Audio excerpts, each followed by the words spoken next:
All right, Shannon, you said you wanted to SWOT things, and Yes. I've SWOT, and I've heard of SWOT before. I've seen it used in, like programming, specific to projects, I should say. Okay, sure. Where you're looking at the strengths, weaknesses, opportunities, and threats, right? You got it. Strengths, weakness, opportunities, and threats. And it's also, it's used in the corporate world a lot. And matter of fact, this idea came from a great follow on Twitter called The Management Consultant, and we'll put a link in the show notes. You can find him up.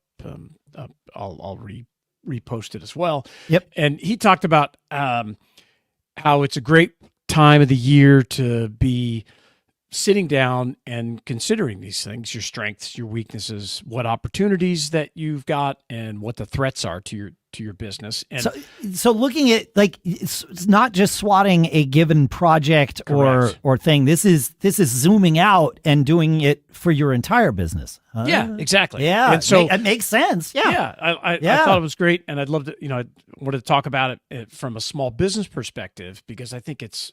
I know what it is as well, and we've done it in planning, but I love this. There's some great, he's got a great chart up here to help you break down, what these strengths, weaknesses, opportunities, and threats may be. And I think it'd be great to share with your team, to sit and discuss it so you can focus on, okay, here's our strength. What's working great that maybe we want to lean into? What are we the best at? What is it? And if you can't identify something, that's a problem altogether. No, this is why these are good things to do. I never thought about doing it for just the entire business, but like you said, what are we great at? Yeah, what are we good at? The second question he puts up there is, what unique resources do we possess?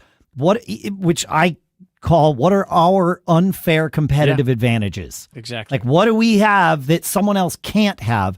And it's good to know if you don't have an answer to that question too, like you said. Yeah, you want to, all businesses want to rise above mediocrity, right? Right. And even if you didn't invent a new widget or come up with some fantastic new thing, if you're a contractor, HVAC person, I was in the, tech repair business. It wasn't, rocket science, but the way we did it was our strength, and the way we learned how to manage our customers and to deliver a level of service that they weren't used to, and to thrill our customers, that was our strength. And we leaned into that as much as we possibly could, because that was our unfair advantage. That's it, right? That we could do it so quickly, and we knew, how to handle people, and the sense of urgency, all things that I've talked about on the show over the years. But we also had a lot of weaknesses, right? And of course, every business does, folks. Yeah. And I'm happy to be out of that tech space now, because one of the biggest weaknesses is the commoditization of not even just the products, but the services that the service, the business of it in and of itself. In and of itself, over time, just got driven, and there's so many competitors came into the market that were solely focused on price that it just became like, why are we here? And that's the customer. If you're solely focused on price all the time, you're just going to attract the worst type of customer. And, we always wanted to be on the high end and offer another level of service, but it became more and more difficult. So that was the weaknesses. That was our tough love. I wound up eventually selling the business and getting out of that because of that reason. Because I was quite frankly, I didn't know how to innovate past it. And I'm not sure that it does. When you would go to every single store, whether it was when Staples started getting into the repair business, I thought, oh wow, this is bad news. Yeah, right. Because these folks want you to come in and buy paper, for crying out loud. Yeah, they're going to make crazy margins on paper and do this repair for nothing. So, what things don't work, really, really important. And then what your opportunities are. What is the next thing? When I got into the repair business, it was crazy, big monitors, desktops. The technology wasn't even good enough that where you could solely run your life or your business on a laptop. I remember. Right? Yeah, laptops were too slow. The processors run your were not as business on. good Right. because of Yeah, battery exactly. life and all this kind of stuff. So the things we could work on were great, but over time, it just got less and less and less. And so you constantly had to innovate. And that's what are the opportunities?